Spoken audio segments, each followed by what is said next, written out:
Hi friends, welcome back to Risha Kitchen. நான் இன்றைக்கி ஒரு வெஜிடபிள் ரெசிபி தான் உங்களோட ஷேர் பண்ண போகிறேன். புதிய வியூவர்ஸ் வீடியோ பார்த்துட்டு இருந்தால் ப்ளீஸ் சப்ஸ்கிரைப் பண்ணிவிட்டு தொடர்ந்து வீடியோ பாருங்கள். நான் குக் பண்ண போகிற இந்த கறி வெள்ளரிக்காய் கறி. வெள்ளரிக்காவை தனியாக குக் பண்ணாமல் டாலையும் மிக்ஸ் பண்ணி தான் நான் இந்த கறியை குக் பண்ண போகிறேன். வாங்க எப்படி செய்கிறேன்னு பார்ப்போம். நான் ஹாஃப் வெள்ளரிக்காவை தான் எடுத்திக்கிறேன். இது 4 to 5 பீப்புளுக்கு போதுமானதாகிக்கும். இதில் தோலை சீவி நல்லா வாஷ் பண்ணி ஒரு சின்ன சின்ன பீசஸாக கட் பண்ணி எடுத்துக்கொள்ளுங்க.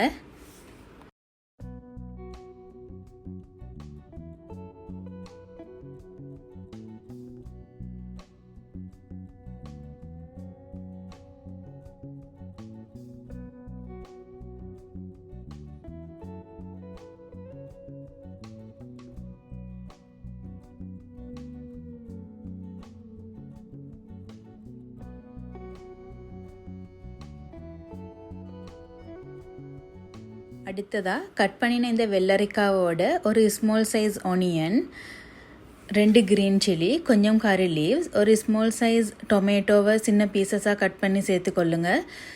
3 garlic cloves, நல்லா வாஷ் பண்ணின ஒரு 7 டேபிள் ஸ்பூன் டால், 1/2 teaspoon chilli powder, 1/2 teaspoon turmeric powder, 1/2 teaspoon சீரகத்தூள், 1/2 டீஸ்பூன் கறி பவுடர்,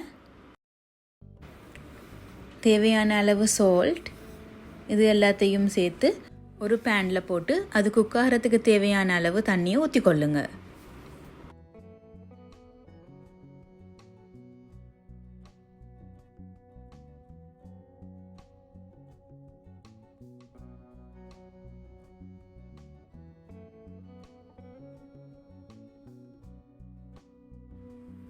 உங்கள்கிட்ட மாசி இருந்தால் அதையும் கொஞ்சம் சேர்த்துக்கொள்ளுங்க. மூடியால் மூடிட்டு ஒரு 10 மினிட்ஸ்க்கு பிறகு பாருங்கள், அது குக்காகி கொண்டு வரது விளங்கும். இப்போ செக் பண்ணி பார்த்துட்டு வெள்ளரிக்காவும் டாலும் நல்லா குக்காகி இருந்தேன்டா அதில் 1 கப் கோகோனட் மில்கை ஊற்றி மிக்ஸ் பண்ணி கொள்ளுங்க. கோகோனட் மில்க் ஊற்றி குக் பண்ணுற கறிகளை நிறைய நேரம் குக் பண்ண தேவையில்லை. ஒரு கொதி வார டைமுக்கு நீங்கள் அதை ஸ்டவ் ஆஃப் பண்ணிட்டீங்கன்னா உங்களோட கறி குக்காகி ரெடி ஆகிக்கும். இப்போ இது லஞ்சுக்கு ரைஸோடு சர்வ் பண்ணினீங்கன்னா உங்களோட ஃபேமிலி நல்லா என்ஜாய் பண்ணி சாப்பிடுவாங்க. இந்த வீடியோ உங்களுக்கு யூஸ்ஃபுல்லாக இருந்திருக்குமென்னு நினைக்கிறேன். இந்த வீடியோ பிடிச்சிருந்தால் லைக் பண்ணுங்கள், ஷேர் பண்ணுங்கள், கமெண்ட் பண்ணுங்கள். தேங்க்யூ ஃபார் வாட்சிங்.